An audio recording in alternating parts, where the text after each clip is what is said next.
is for those of you trying to get into the mines.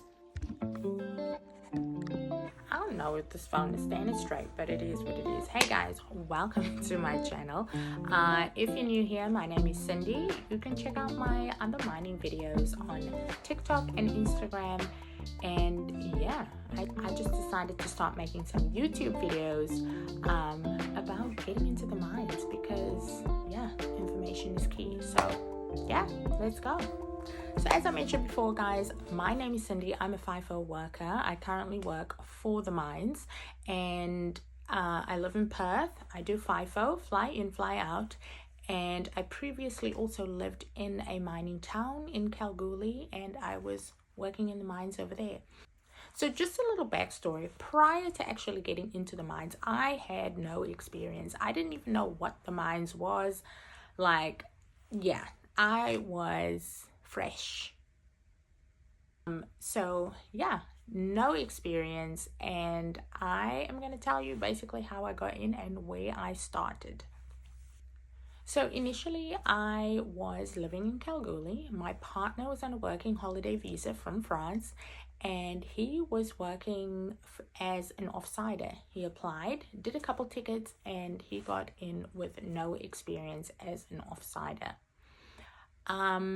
I, however, went into a different route. So I started out in logistics and we were dispatching explosives to the mine. So I was basically doing the logistics and paperwork side of things to get those goods sent out to the mines. Thereafter, I took a little interest into actually getting into the mines, and also I heard about the pay. So yeah, I'm pretty sure if you're here, you must have heard about how well they pay.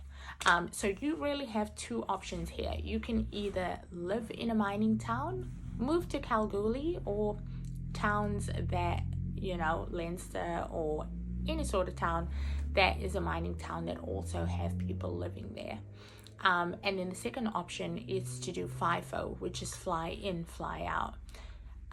This is a very popular and attractive option because flights are paid for, food and accommodation is paid for, and if you are looking to save and you're traveling, then this is probably something that interests you. So I just realized I was filming at a very bad angle, so I'm gonna change this up real quick and we'll get back to it. Okay, so this should be a better angle, let's hope it. So first of all, for those that are new, what is FIFO? FIFO is fly in, fly out. That is basically what it stands for. I personally do FIFO from Perth, so they fly you out from Perth to site. You stay there for the duration of the shift, whether that be 1 week, 2 weeks, or you know, some people stay for extended periods, and then they fly you back to Perth, or some people are actually doing FIFO out of New Zealand, Bali, whatever.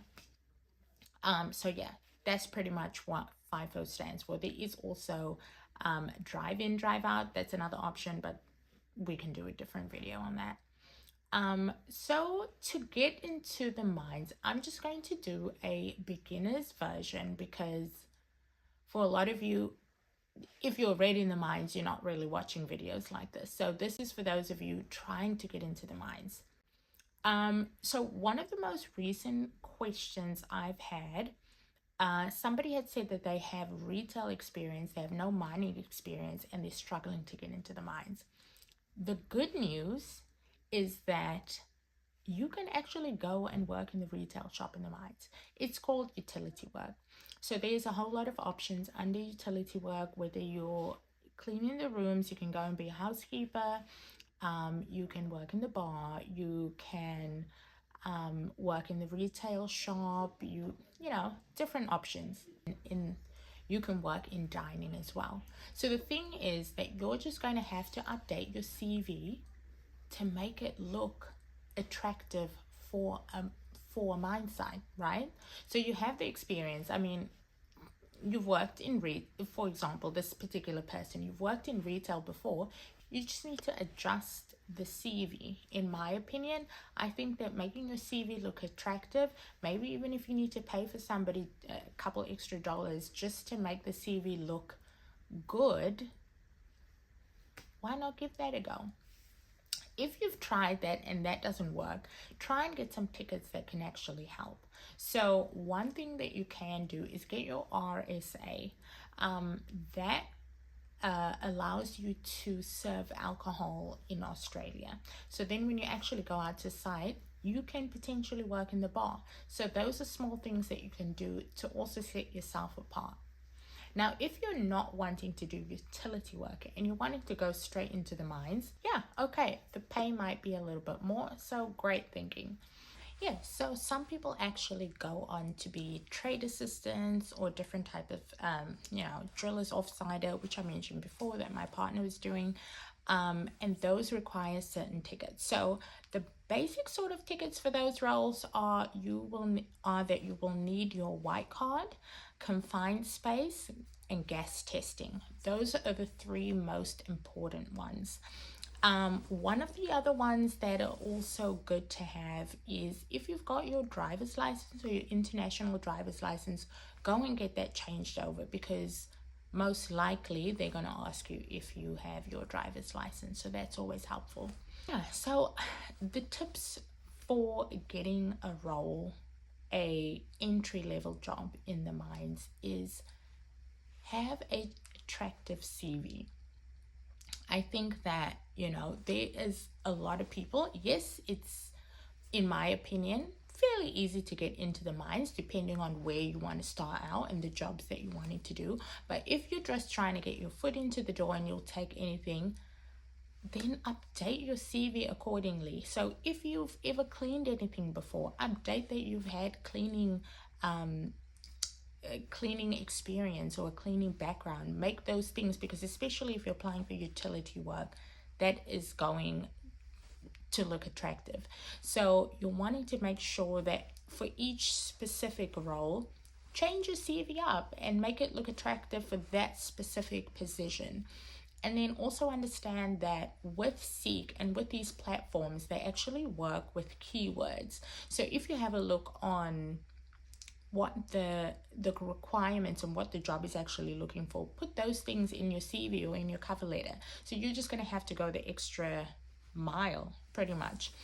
But even within mining and within utility work, there is a because people are traveling, and that's for most people on working holiday visas, so the staff turnover rate is quite high. So trust me, there is always opportunities. You just have to keep at it. And if you don't get it in the first or the second month, just keep trying, especially if that's something that you want to do. So yeah, like I mentioned before, it's not that difficult, guys. It is honestly not that difficult to get your foot in the door. One, you just need to be consistent. Two, you need to set yourself apart. So if everybody's going to be doing this kind of thing, you're going to have to think outside the box. Yes, there are a lot of people applying, so do some things. Invest in yourself, even if you need to put some money aside for a ticket, or if you're heading over here and you don't get straight into the mines, try and find something else in the meantime to be able to pay for those tickets so that you can go and do the 2-day course. You know what I mean? Whatever that might be, to make your CV look attractive and make it a little bit easier for you to get a job. And then another option is also to talk to people. I think that, sometimes when you know someone or you have some friends that have previously worked, just talk to them. Ask them how they got in, if they know anyone, if they're looking. That also goes a long way, is just speaking to people, networking. That's all that it is. And also another tip, before you get accepted for the mines, you are going to go for a pre-employment medical. Guys, this is a drug and alcohol test. You are going to be tested. And so make sure that you're physically fit. The mines also won't hire you if you're, for example, if you've got a broken leg or anything like that. You need to be physically fit to fly out to site. So with things like that as well, if you've got, painful back or anything like that, it's probably not the right time. So maybe take care of your health first if that is something that's going on at the moment. So, park that for a minute, and then just also do your research. Have a look at go on Seek or Indeed and search mining jobs Perth. Have a look. What do they require? Click on the different jobs and see what tickets they need. Or if you go into Seek and you type in entry-level jobs mining, there are so many jobs that'll come up. Yeah. So that was basically my tips on how to get a FIFO job. If you have any questions or anything like that, please pop them in the comments, and I don't mind making a video. I tried to keep it short and sweet so that it wasn't too lengthy, but I hope that I covered everything. I hope that I answered some questions that you may have. I will try and get different types of videos out, like how to get a working holiday visa, moving to Australia, and maybe I can dive into specific roles and also CV editing.